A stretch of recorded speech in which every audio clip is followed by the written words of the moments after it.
Sa pagpapatuloy ng ating recap, makalipas ang kaunting sandali, muling nagtungo si Kenichi upang makipagkita kina Mo at Primate. Ang layunin niya ay may benta ang asin at asukal para sa magandang kita. Sinubukan ni Mo ang kalidad ng asukal at labis siyang nasiyahan dito. Gayunpaman, hindi niya ito mabibili kay Kenichi dahil ang estado ay may eksklusibong karapatan sa asin at asukal. Kung bibilhin ito ni Mo mula sa hindi autorisadong source, tiyak na mapapahamak siya. Sa kabila nito, masaya si Mo dahil ang mga alahas na naibenta ni Kenichi sa kanya noong nakaraan ay mabenta ng gusto. Gusto niyang bumili ng mas marami pa agad-agad. Ang karagdagang mga alahas na ibinenta ni Kenichi ay nagdala sa kanya ng 15 gold coins na katumbas ng humigit kumulang 3 milyong yen. Ngayon, sapat na ang pera niya upang bilhin ang log cabin na nakita niya sa tindahan. Sa totoo lang, hindi pa rin makapaniwala si Kenichi na may buong cabin na binibenta sa tindahan at sa halagang 1.7 milyong yen lamang. Parang napakaganda para maging totoo, pero hindi pa lalampasin ni Kenichi ang pagkakataon. Kaya't binili niya ang log cabin. Sa kasamaang palad, tila ang cabin na ito ay galing sa Aya dahil nang bilhin niya ito, nabagsakan siya ng tambak ng kahoy na tabla at mga tagubili na hindi niya maintindihan kung paano sundan. Binasa niya ang mga tagubili ng mano-mano, at gaya ng kanyang inasahan, magiging napakahirap ang pagbuo ng cabin na ito. Pero dahil binayaran na niya ito, wala siyang magagawa kundi tapusin ito. Habang nagsisimula si Kenichi sa construction, napadaan ang mga beast folk na tumulong sa kanya noon. Bilang pasasalamat, nagkusang loob silang tumulong kay Kenichi sa pagbuo ng cabin. Lumipas ang ilang linggo, at dahil sa tulong ng beast folk, nagawa ni Kenichi na makapagpatuloy ng maayos sa konstruksyon habang bukas pa rin ang kanyang tindahan. Sa loob lamang ng halos isang buwan, natapos din ang cabin. Lubos ang pasasalamat ni Kenichi sa beast folk kaya't nag-organisa siya ng isang masayang barbecue party bilang pasasalamat. Gayunpaman, kahit natapos na ang cabin, marami pa rin siyang kailangang gawin, tulad ng pagpipinta ng mga dingding at bubong, at pagbuo ng sariling sistema ng kuryente. Umabot pa ng isa pang buwan bago niya tunuyang naisaayos ang lahat ng pangangailangan. Nang matapos ang lahat, ang bahay ni Kenichi ay ganap ng self-sufficient. Naglagay siya ng bakod sa paligid ng kanyang bahay at farm, at para sa kuryente, nagtayo siya ng ilang solar panels. Sa wakas, nang matapos niya ang kanyang dream home, ang unang ginawa ni Kenichi bilang selebrasyon ay ang mag-enjoy sa isang mainit na paliguan. Bagamat kailangan pa ni Kenichi na alamin kung paano magkakaroon ng indoor plumbing, kinailangan niyang gumawa ng ilang bike trips para punuin ang kanyang paliguan. Kinaumagahan, bumalik si Kenichi sa inn upang ipaalam kay Elia na natapos na niya ang kanyang forest cabin, kaya hindi na siya mananatili sa inn na iyon. Medyo nagulat si Elia dahil hindi niya akalain na seryoso si Kenichi nang sabihin nitong magtatayo siya ng bahay sa gitna ng kagubatan. Pero masaya rin siya para kay Kenichi dahil natupad nito ang isa sa kanyang mga pangarap, kahit pa nangangahulugan nito na hindi na sila magkikita ng madalas. Kinabukasan, nagising si Kenichi sa kanyang cabin dahil napakaganda ng panahon, naisipan niyang lumabas at kumuha ng litrato ng mga bulaklak sa paligid. Subalit, ang kanyang maliit na pag-e-enjoy ay biglang naputol ng muntik na siyang tamaan ng palaso. Sa sobrang gulat, nahulog si Kenichi sa kanyang bisikleta. Mas lalo siyang natakot nang may sunod-sunod pang palasong pinakawalan sa kanya, kaya't mabilis siyang nagtago sa likod ng puno. Ang mga nagpapakawala ng palaso ay ilan sa mga bagong beast folk na naninirahan din sa kagubatan. Sa kanilang depensa, nasa kalagitnaan sila ng pangangaso kaya't instinctive nilang inatake si Kenichi, iniisip na maaaring isang banta siya. Kahit na napagtanto ng mga beast folk na si Kenichi ang tao na nagtayo ng bahay sa kagubatang ito, hindi nila ito inintindi at nagpasya pa rin silang patayin siya. Walang ideya si Kenichi kung bakit siya inaatap ng mga beast folk, pero hindi niya hahayaang gawin nila ang gusto nila nang walang laban. Kaya kinuha niya mula sa kanyang inventory ang kanyang slingshot at nagsimula siyang gumanti. Nagulat ang mga beast folk dahil hindi nila inasahan na lalaban ng isang mahina nilang akala na tao. Nagkaroon sila ng pagdadalawang isip na magtapon si Kenichi ng fireworks sa kanila at inilabas pa ang kanyang excavator. Wala nang balak ang mga beast folk na maghintay para malaman kung ano ang kayang gawin ng makinang iyon, kaya tumakbo silang lahat palayo. Naiwang nagtataka si Kenichi kung ano ang nangyari at bakit siya inatake. Habang nagmumuni-muni, bigla niyang napansin ang isang sugatang hayop na umiiyak sa sakit malapit sa base ng isang puno. Ang hayop, isang pusa, ay tinamaan ng palaso sa paa. Tila hindi na ito tatagal pa kung walang gagawin si Kenichi. Nilapitan niya ang pusa, pero hindi ito nagtitiwala sa kanya kaya't nagnangalit ito habang siya'y papalapit. Ayaw ni Kenichi na makagat, kaya't gumastos siya ng kaunting pera upang bumili ng cushion armor, sakaling subukang kagatin siya ng pusa. Ngunit nang subukan niyang alisin ang palaso, halos hindi man lamang lumaban ng pusa, marahil dahil naubos na ang lakas nito. Dahil dito, mas madali na para kay Kenichi na gamutin ang sugat ng pusa. Bumili si Kenichi ng bote ng alcohol upang linisin ang sugat at pagkatapos ay naglagay siya ng antibiotic cream. Napangalagaan na niya ang sugat ng pusa, ngunit walang kasiguruhan na mabubuhay ito sa labas kung mag-isa.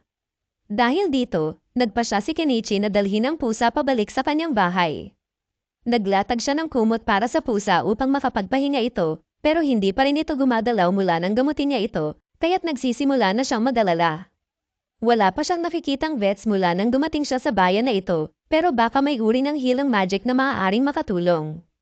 Kaya't nagpunta siya sa wizard upang magtanong, matapos pakinggan ng wizard ang kwento ni Kenichi, napagtanto nito na ang nakita niya ay isang bobcat. Gayunpaman, hindi maintindihan ng wizard kung bakit pagugustongin ni Kenichi na pagalingin ang hayop, samantalang madali naman itong patayin at ibenta ang balahibo nito para sa malaking kita. Mukhang hindi makakatulong ang wizard, kaya't bumalik si Kenichi sa labas. Habang papalabas si Kenichi, napadaan si Miley at bigla siyang tumalon kay Kenichi, sinimulang amuyin ang paligid niya. Naamoy niya ang scent ng bobcat, at dahil ang kanilang lahi ay itinuturing ang mga bobcat bilang mensahero ng Diyos, labis siyang natuwa at nais niya itong makita ng personal. Sinundan ni Miley si Kenichi pabalik sa bahay, at nang makita niya ang bobcat, agad niyang napagtanto na ang sugat nito ay gawa ng dog beast folk. Dahil dito, nagbitaw si Miley ng sumpa na gagantihan niya ang mga ito. Samantala, tila mas bumubuti na ang kalagayan ng bobcat, pero patuloy nitong sinusubukang dilaan ang sugat nito. Dahil dito, napilitan si Kenichi na maglagay ng cone sa ulo nito. Humanga si Miley sa kakayahan ni Kenichi pagdating sa pangangalaga sa kalusugan, kaya tinanong niya si Kenichi kung isa ba siyang doktor. Sinagot ito ni Kenichi na hindi siya doktor, pero may kaalaman siya sa first aid. Bilang pasasalamat sa pagliligtas ni Kenichi sa bobcat, nagpunta si Miley sa labas para manggaso at nakakuha siya ng bird meat para kay Kenichi. Nang dalhin niya ito pabalik, inihaw ni Kenichi ang karne para sa kanilang hapunan. Matapos kumain, sobrang pagod si Miley kaya't nakiusap siya kay Kenichi na payagan siyang magpalipas ng gabi sa kanyang bahay. Tinanong siya ni Kenichi kung okay lang na iwanan niya ang trabaho niya para manatili rito, pero sinabi ni Miley na mas iniisip niya ang kalagayan ng bobcat kaysa sa trabaho ngayon. Pumayag si Kenichi na manatili si Miley sa gabi, pero sinabi niya na isa lang ang kama niya. Dahil dito, iminungkahi ni Miley na magtabi na lang silang dalawa. Sa huli, natulog sila ng magkatabi, at nauwi si Miley sa ibabaw ni Kenichi. Makalipas ang ilang araw, mukhang bumubuti na ng husto ang kalagayan ng pusa. Dahil dito, nagpa siya si Kenichi na magsimula ng magtrabaho sa kanyang farm. Bagamat kaya niyang bilhin ang mga seedlings at mga kagamitan para sa farm, kailangan pa rin niyang pag-isipan ang tungkol sa problema niya sa tubig. Ang pagpunta sa ilog tuwing kailangan niyang diligan ang mga pananim ay magiging sobrang abala. Ang unang naisip niya ay magtayo ng isang well na may pump, pero ipagpapaliban niya ito hanggang bukas dahil masyado siyang pagod para gawin ito ngayon. Natulog siya ng maaga, ngunit kinabukasan, nagising siya sa bigat ng bobcat na tumalon sa kanyang tiyan. Kahit masakit iyon, masaya si Kenichi na makita ang bobcat na puno ng sigla. Tinanggal niya ang cone sa ulo nito at pinakawalan na ito pabalik sa kagubatan upang ipagpatuloy ang natural nitong buhay. Ngayon, tungkol naman sa problema ng tubig, nagpa siya si Kenichi na magpahinga mula sa pagbubukas ng kanyang tindahan upang makapantrabaho sa balon. Gumawa siya ng butas sa lupa at nag-install ng isang electric pump, kaya't ngayon ay mayroon na siyang madaling access sa sariwang tubig anumang oras na kailangan niya. Bilang selebrasyon, nagsimula siyang punuin ang kanyang paliguan upang makapagbabad. Ngunit bigla niyang narinig si Primula na tinatawag siya. Nagulat siya na makita ito roon. Ipinaliwanag ni Primula na dahil hindi niya binuksan ang kanyang tindahan sa araw na iyon, nag-alala siya. Sinabi pa ni Miley sa kanya ang tungkol sa log cabin ni Kenichi, kaya't nagpasya siyang bisitahin siya. Namangha si Primula na naitayo ni Kenichi ang lahat ng ito ng mag-isa, pero bigla niyang napansin ang higanteng excavator na nasa tabi ng bahay ni Kenichi. Kaya't tinanong niya ito kung para saan iyon, ayaw ni Kenichi na ipaliwanag pa kung paano gumagana ang excavator, kaya't sinabi na lang niya na ito ay isang summon familiar para gawing simple ang usapan. Lubos namang naniwala si Primula, pero ngayon iniisip niyang marunong si Kenichi ng magic. Hiniling ni Kenichi na huwag sabihin ni Primula ang tungkol dito kahit kanino pagbalik niya sa kanilang lugar. Ngunit sa ganitong oras ng araw, malamang nasarado na ang city gates, kaya't hindi na makakauwi si Primula. Alam na ito ni Primula, kaya't balak na talaga niyang magpalipas ng gabi kay Kenichi. Kahit pa binalaan siya ni Kenichi na isa lang ang kama niya, sinabi ni Primula na ayos lang iyon. Habang nag-uusap sila, napansin ni Primula ang bar aisle sa likod ni Kenichi, kaya tinanong niya kung para saan iyon. Ipinaliwanag ni Kenichi na iyon ay para sa isang hot bath, kaya't nasabik si Primula at nakiusap na subukan ito. Pagsapit ng gabi, pinainit ni Kenichi ang tubig sa bar aisles, at nang makapasok si Primula, sobrang nasiyahan siya sa mainit na pakiramdam nito. Ngunit dahil nasa gitna sila ng kagubatan, medyo kinabahan si Primula at tinawag niya si Kenichi. Sinabi ni Kenichi na nasa kabilang panig lang siya ng padel, pero sinabi ni Primula na mas makakaramdam siya ng ginhawa kung makikita niya si Kenichi ng harapan. Matapos niyang maligo, binigyan siya ni Kenichi ng isang bathrobe para isuot, at napahanga si Primula sa init at ginhawang dala nito. Dahil dito, nakiusap si Primula kung maaari niya itong bilhin. Sinabi ni Kenichi na hindi iyon binibenta, pero dahil sa patuloy na pakiusap ni Primula, pumayag na rin siyang magbenta ng ilang piraso. Pagkatapos, binigyan siya ni Kenichi ng isang nightgown para isuot sa pagtulog, at halos hindi makapaniwala si Primula sa dami ng magagandang produkto na meron si Kenichi. Sigurado siyang kung magpapatuloy si Kenichi sa kanyang negosyo, magiging isa siya sa pinakadakilang merchant sa buong kaharian. Gayunpaman, hindi interesado si Kenichi sa layunin na maging tanyag na merchant dahil tiyak na magdudulot iyon ng problema kung mapansin siya ng mga nobles sa lugar. Ang nais lang niya ay mamuhay ng tahimik at kumita ng sapat na pera para maging komportable. Nangako si Primula na gagawin niya ang lahat upang tulungan si Kenichi na mapanatili ang tahimik niyang buhay. Makalipas ang kaunting sandali, natulog na sila, pero ayaw ni Kenichi na maulit ang nangyari kay Miley, kaya't nagpasya siyang bumili ng pangalawang kama para kay Primula sa gabing iyon upang maiwasan ang anumang nakakatawang insidente. Samantala, sa kampo ng mga outlaws, mukhang napatanggap si Shaga ng isang trabaho mula sa isang napakahalagang tao. Mukhang magkakaroon ito ng malaking problema sa hinaharap. Kinabukasan, dinala ni Kenichi si Primula pabalik sa kanilang lugar, at habang naroon siya, naisipan niyang makipag-usap kay Mo tungkol sa mga bathrobe na hiniling ni Primula. Natuwa si Mo sa kakaibang tela nito at naisip niyang magiging mabenta ito. Dahil nasa usapan na rin sila, binuksan ni Kenichi ang posibilidad ng pagbibenta ng mas spicy na produkto. Bagamat mukhang interesado si Primula, agad na tinanggihan ni Mo ang ideya. Biglang pumasok si Margaret sa silid upang dalhin kay Mo ang mga ledger na hiningi nito. Dahil mukhang interesado si Kenichi, ipinaliwanag ni Mo na abala siya sa pagre-rewrite ng mga lumang ledger dahil ang Empire ay kamakailan lamang nagpakilala ng isang bagong sistema para sa pagsubaybay sa mga benta na tinatawag na double entry bookkeeping. Nagulat si Kenichi dahil ang double entry system ay pangkaraniwan na sa Japan. Ito rin ang nagpaalala sa kanya ng sinabi ni Mo tungkol sa pagbilis ng pagkalat ng impluwensya ng Empire dahil sa mga bagong imbensyon mula sa isang partikular na tao. Sa katunayan, sinabi ni Mo na susubukan niya ang isa sa mga pinakabagong imbensyon ng taong iyon, at sa sorpresa ni Kenichi, iyon ay isang pitcher pump. Dahil dito, lalong tumibay ang hinala ni Kenichi para sa isang tao na makaimbento ng pitcher water pump ng ganoon kadali, kinakailangang may kaalaman na ito sa teknolohiya. Ibig sabihin, maaaring may iba pang tao mula sa Japan na napadpad sa mundong ito. Bahagyang nag-aalala si Kenichi dahil mukhang nagkaroon siya ng posibleng kompetisyon. Sa mga sumunod na araw, paminsan-minsan ay dumadalaw si Primula kay Kenichi at nagpapalipas ng gabi sa kanyang bahay.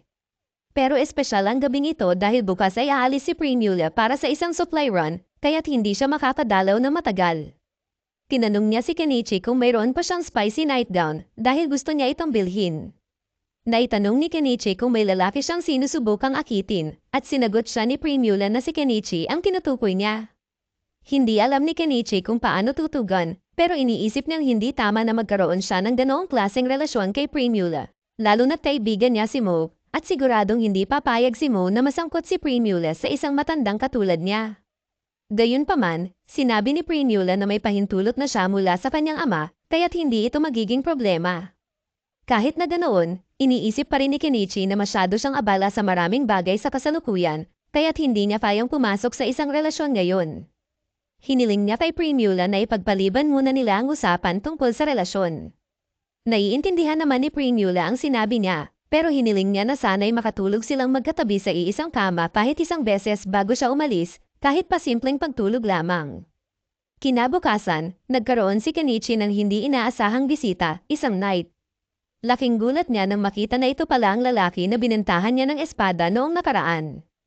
Ang pangalan nito ay Norse Bull at ipinadala siya roon upang mag-imbestiga dahil may mga ulat tungkol sa isang kakaibang matandang lalaki na nakatira sa kagubatan. Pero dahil kilala na niya si Kenichi, nagpasya siyang iulat na walang masama o kahina-hinalang nangyayari dito. Bago umalis si Norse Bull, ibinahagi niya kay Kenichi ang ilang balita na narinig niya kamakailan.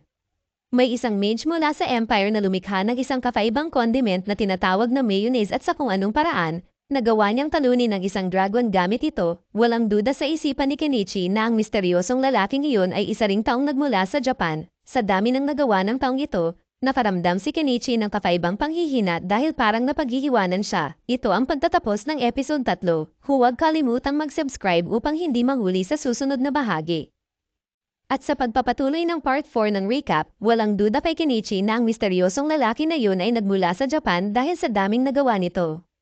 Nakaramdam si Kenichi ng kakaibang panghihina dahil parang napaghihiwanan siya. Pero hindi naman sa parang makapasanubong niya ang lalaking ito anumang oras, kaya naman lumipas ang isang buwan nang walang problema. Isang hapon, nakaupo si Kenichi sa kanyang stall nang mapansin niyang dapat ay paparating na ang Primula Supply Run caravan mula sa biyahe nito. Dahil dito, binalak niyang bisitahin si Primula mamaya. Ngunit bigla niyang narinig ang isang kaguluhan sa town square, kaya agad siyang tumayo upang tingnan kung ano ang nangyayari. Doon niya nalaman na isang caravan ang inatake ng mga bandit, at lahat ng sakay nito ay dinukot, including si Primula. Makikita si Malo, desperadong nagmamakaawa sa mga adventurer sa lansangan upang tulungan siyang sagipin ang kanyang anak. Subalit, walang gustong sumubok dahil ang bandit na dumukot kay Primula ay walang iba kundi ang kilalang outlaw, si Shaga. Dahil dito, walang gustong makipagsapalaran laban sa kanya, at aabutin pa ng ilang araw bago makapaghanda ng rescue mission ang Knight's Order. Samantala, si Primula ay nakakulong ngayon sa isang hawla na binabantayan ni Shaga at ng kanyang mga tauhan. Sa ngayon, hindi pa siya sinasaktan, pero hindi iyon dahil sa awa, may mas madilim na plano si Shaga. Balak niyang ibenta si Primula sa ilang mayayamang noble na may masamang hangarin kapalit ng malaking halaga ng pera. Halos imposible na para kay Primula ang makatakas na mag-isa. Malanos, alam na alam niyang kaunting panahon na lang bago maranasan ng kanyang anak ang isang kakilakilabot na kapalaran. Dahil sa matinding takot at pangamba, wala na siyang ibang malapitan, kaya lumapit siya kay Kenichi, nagmamakaawang tulungan siya sa pagsagip kay Primula. Walang kakayahan si Kenichi na lumaban, pero napaka-importante sa kanya ni Primula, kaya sa kabila ng kanyang kahinaan, pumayag siyang gumawa ng paraan upang matulungan siya. Gayunpaman, kulang ang pera niya para maisakatuparan ng plano, kaya sinabi niya kay Mal na papailanganin niya ng pondo upang maghanda ng maayos. Walang pag-aalinlangan, agad na inabot ni Malo ang isang supot na puno ng gold coins. Handa siyang ibigay ang lahat ng naipon niyang kayamanan, basta't matiyak lamang na ligtas at walang galos na maibabalik si Primula. Ipinabatid din niya kay Kenichi na ang base of operations ni Shaga ay matatagpuan sa mga guho, 50 kilometro sa kanluran ng Dahlia. Malayo iyon, kaya papailanganin ni Kenichi ng isang sasakyan upang makarating doon ng mabilis. Sinuri niya ang mga cars na available sa kanyang tindahan at sa huli, napagdesisyonan niyang bumili ng truck. Bago niya ito gawin, agad niyang binalaan ng lahat na gagamit siya ng summon ng magic, kaya't dapat silang lumayo. Pagkatapos, gumawa siya ng isang katawa-tawang chant upang linlangin ang lahat, ipinapakita niyang totoong summon ng magic ang ginagawa niya.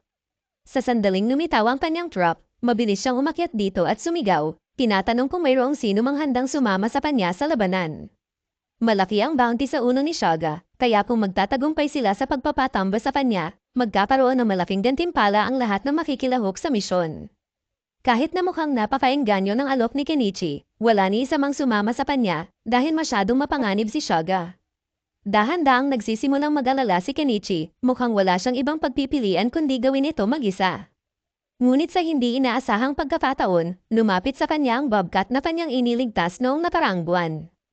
Kahit na hindi siya marunong makipag-usap sa mga pusa, halata sa kilos ng bobcat na nais nitong tumulong sa kanya.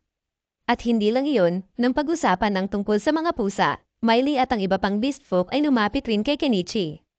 May utang na loob pa rin sila sa kanya dahil sa lahat ng tulong na ibinigay niya noon, kaya't handa silang makiisa sa laban. Labis ang pasasalamat ni Kenichi na mayroon siyang mga kakampi. Dahil dito, nagdesisyon siyang ihanda sila para sa paparating na labanan. Bumili siya ng isang compound bow para kay Melly, pati na rin isang axe at ilang swords para sa mga kapatid ni M. Ngunit bago pa man niya matapos ang paghahanda, may narinig siyang isang boses na nagsasabing gusto rin nitong tumulong. Nang tumingin siya pababa, nakita niya ang isang maliit na figura, si Norse Paul, nakatayo roon, handang sumama sa kanya. Mas napahinga ng maluwag si Kenichi nang malamang may isang experienced knight na sasama sa kanila. Ngunit nagtataka siya kung bakit naroon lang si Norpa sa bayan, suot ang kanyang buong suit of armor. Ipinaliwanag ni Paul na kakagawa lang ng bago niyang sword gamit ang steel na ibinigay ni Kenichi, kaya buong araw na siyang naghahanap ng pagkakataon upang subukan ito. At ano pa nga ba ang mas perpektong paraan para magamit ito kundi sa pagpuksa ng mga bandit? Maya-maya, isa pang tao ang naghayag ng kagustuhang sumama sa kanila, ang may-ari ng magic shop. Ngunit tinangka siyang pigilan ni Kenichi, sinasabing masyado ng delikado para sa isang old-timer na tulad niya.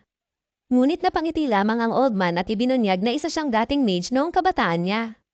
Bagaman matanda na siya ngayon, ang kanyang fire spells ay kasing lakas pa rin ng dati.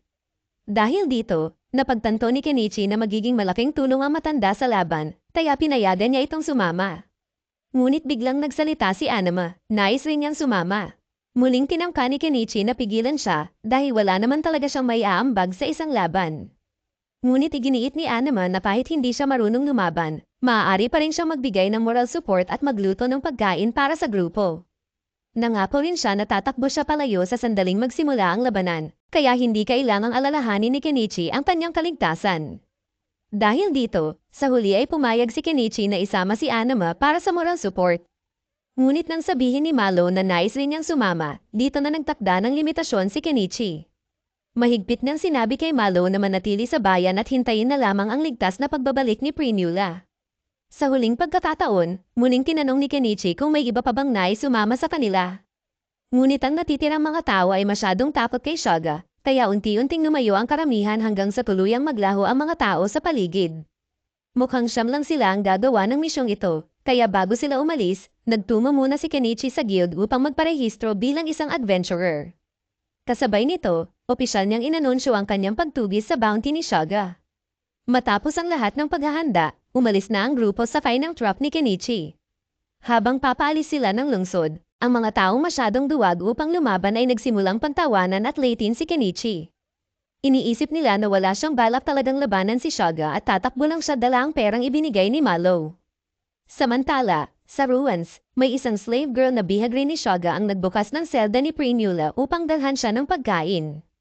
Napansin ni Prinula na gutom ang batang babae, kaya sa halip na kainin ang tinapay na dinala para sa kanya, inialok niya ito sa dalaga.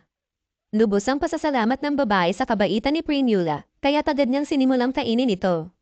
Habang kumakain ang dalaga, sinamantala ni Prinula ang pagkakataon upang magtanong ng ilang bagay. Nalaman niyang bihag rin ang dalaga, kaya tinanong niya ito kung nais ba nitong tumapas kasama niya. Gustong-gusto ng dalaga na makatakas, ngunit iniisip niyang imposible ito sa kasalukuyang sitwasyon. Gayunpaman, sigurado si Prinula na hindi magtatagal bago may sumaklolo sa kanila. Samantala, nang malapit na sina Kenichi at ang iba pa sa base ng bandits, tumigil muna sila upang magpahinga. Matapos nilang pumain, pinaupo ni Kenichi ang lahat upang simulan ang kanilang strategy meeting. Nagplano siya ng isang basic assault strategy, at nang ipinaliwanag niya ito, sumang-ayon ang lahat na maganda ang plano. Dahil dito, agad silang pamwesto ayon sa kani-kanilang rules. Si Miley ang unang isinugo upang magsagawa ng recon. Upang manatiling konektado sa kanya, gumamit si Kenichi ng mga radios na binili niya. Ngunit upang hindi mahirapan sa pagpapaliwanag kay Miley, sinabi na lang niya na isa itong magic device na nagpapahintulot sa kanila na mag-usap kahit malayo ang isa't isa. Ngayon na nasa tamang posisyon na si Miley bilang scout, sumakay na sina Kenichi at ang iba pa sa truck upang simulan ang kanilang pag-atake. Si Anima ay naiwan sa likod para sa kanyang kaligtasan dahil walang kasiguraduhan kung mananalo sila sa laban. Bilang panigurado, inutusan ni Kenichi si Anima na makipag-ugnayan sa Adventurers Guild kung sakaling hindi sila makabalik sa loob ng isang araw. Pagsapit ng hating gabi, humingi si Kenichi ng status update kay Miley tungkol sa mga bandit. Ayon kay Miley, kasalukuyang nagsasaya ang karamihan sa mga bandit at halos lahat sa kanila ay langgo sa alap. Dahil dito, ito na ang perpektong pagkakataon para umatake. Ngunit bago sila sumugod, lumapit ang isa sa mga beast folk kay Kenichi at iniabot sa kanya ang isang walnut. Tinanong ni Kenichi kung ano ito, kaya ipinaliwanag ng beastman na ito ay isang pil na makakatulong sa kanya upang hindi niya masyadong isipin ang katotohanang kailangan niyang pumatay ng tao. Para kay Kenichi, sapat na ang paliwanag na iyon, kaya kinagat niya ang pil at agad siyang dinala nito sa pinaka-wild na hallucination trip ng kanyang buhay. Halos hindi na niya alam ang nangyayari, ngunit naalala niyang may misyon siyang dapat gawin. Kaya, umupo siya sa driver's seat at nagsimulang magmaneho na parang isang baliw sa gitna ng kagubatan.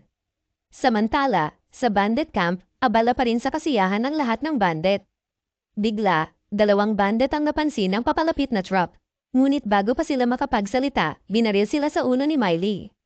Ngayon, kailangan nilang makapasok sa castle gate, kaya umakyat ang old man sa bubong ng truck at nagsagawa ng isang explosion spell na diretsong bumutis sa gate. Sa puntong ito, nasa high alert na ang buong bandit camp, ngunit huli na ang lahat. Napapagpasok na sina Kenichi at ang iba pa sa loob ng kampo, handa na silang tapusin ang misyon. Dahil sa sobrang pag-inom ng alak ng mga bandit bago ang pagsalakay, langgo silang lahat at wala silang suot na armor. Dahil dito, si Millie at ang kanyang mga kapatid ay madaling natanggalan ng buhay ang unang ilang bandit na lumapit sa kanila. Pagkatapos, lumabas mula sa truck si Embol, na excited na gamitin ang kanyang bagong sword at paliguan ito sa dugo ng kanyang mga kaaway. Habang pinapanood ni Kenichi ang lapas ni Embol, sobrang humanga siya rito kaya sandali siyang na-distract. Dahil dito, sinubukan ng isang bandit na saksakin siya sa likod, ngunit sa huling sandali, dumating ang bobcat at sinagip siya bago pa siya mapatay.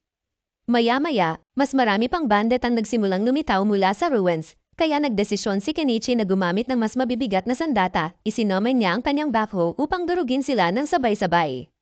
Patuloy na nakikipaglaban ng beast folk, ginagawa ang lahat upang mapatay ang mas maraming bandit hanggat maaari. Samantala, si Norseball ay abala sa pagpapakita ng kanyang napakalaking kalamangan laban sa mga bandit, habang si Kenichi naman ay walang awang pinaglalaruan ng mga bandit gamit ang kanyang backhoe. Sa sobrang kasabikan, hindi sinasadyang batasin ni Kenichi ang isang bahagi ng pader, at sa kanyang gulat, tumambad sa kanya ang isang silid na puno ng mga bihag ng mga bandit. Agad niyang sinuri kung kasama si Primula sa mga bihag, ngunit sa kanyang matinding pagkabigla, wala siya roon. Doon niya napagtanto na anabangan na ni Shaga ang kanilang rescue mission, at upang matiyak na hindi nila siya maaagaw, hawak niya si Primula bilang bihag sa tuktok ng isang tower. Sa kabila ng panganib, napahinga ng maluwag si Primula nang makita niyang talagang dumating si Kenichi upang iligtas siya. Ngunit kabaligtaran ang nararamdaman ni Shaga, labis siyang natatakot. Lahat ng tauhan niya ay napatay na, inakala niyang may ipapadalang rescue party upang sagipin si Primula, pero hindi niya inasahan na magiging ganito sila palapas. Kahit na mukhang talo na siya, iniisip pa rin ni Shaga na siya ang may upper hand, kaya inutusan niya sina Kenichi at ang iba pa na ibaba ang kanilang mga sandata, kung ayaw nilang saksakin niya si Primula sa mismong sandaling iyon. Napako sa kanilang pwesto ang lahat, walang gustong kumilos dahil ayaw nilang masaktan si Primula, ngunit si Kenichi ay walang balak hayaang makatapas si Shaga. Habang hindi nakatingin si Shaga, bumili siya ng laser pointer at palihim na sinabi kay Miley na barilin si Shaga sa oras na magbigay siya ng senadoryas. Nakuha agad ni Miley ang mensahe, kaya itinutok ni Kenichi ang laser pointer sa mata ni Shaga, dahilan upang mabulag ito sa sakit at bitawan si Primula. Sa mismong sandaling iyon, binaril ni Miley ang balikat ni Shaga. Agad na tumakbo si Kenichi paakyat ng hagdan upang iligtas si Primula, ngunit nang makabawi si Shaga mula sa pagkabulag, naghahanda na itong umatake. Sa kabutihang palad, bago pa man siya makagalaw, ginamit ng slave girl ang kanyang magic upang pabagsakin siya mula sa hagdan. Pagbagsak ni Shaga sa lupa, eksaktong nakapwesto siya para bigyan ni Miley ng isang headshot, isang mabilis at tiyak na pagtatapos. Sa wakas, nanay ng grupo, at si Primula ay tuluyan ng ligtas. Ang unang ginawa nila ay ipadala si Nangi pabalik upang ipaalam kay Anama ang magandang balita. Kasunod nito, itinabi ni Kenichi ang kanyang mga sasakyan at bumili ng mga damit para sa lahat ng mga bihag na kanilang nailigtas. Habang naguhugas at nag-aayos ang lahat, napansin ni Kenichi ang batang babae at hiniling kay Primula na siya ang maglinis sa kanya. Habang ginagawa niya ito, Iniabot din ni Kenichi kay Primula ang isang pares ng gunting, sinabing pwede niyang gupitin ang buhok ng bata kung nais niya. Ngunit sa sandaling makita ni Primula ang gunting, agad siyang humingi ng dagdag pa kay Kenichi dahil sa tingin niya, magiging patok itong produkto sa kanilang lugar. Ngunit bago pa siya makapagpatuloy, ipinaalala ng ibang kababaihan sa kanya na wala pa siyang suot na damit, kaya napaatras siya sa sobrang hiya. Matapos magbihis ang lahat, nilapitan ni Kenichi ang batang babae upang makilala ito. Ipinakilala niya ang kanyang sarili at sinabi ng bata na ang pangalan niya ay Anemone. Bukod doon, dala rin niya ang isang mahalagang liham, isang sulat na naglalantad sa noble na nagpopondo sa lahat ng pagdukot ni Shaga. Dahil dito, nangako si Norse na sisiguraduhin niya mapaparusahan ang noble na nasa likod ng mga krimen ni Shaga. Sa puntong ito, opisyal nang natapos ang insidente at mukhang ligtas silang makakabalik sa Dahlia. Ngunit bago iyon, lahat sila ay sobrang pagod. Kaya nagdesisyon silang magpahinga at matulog muna ng mahimbing sa gabing iyon. Ito na ang pagtatapos ng episode 4. Huwag kalimutang mag-subscribe para hindi mapalampas ang susunod na bahagi.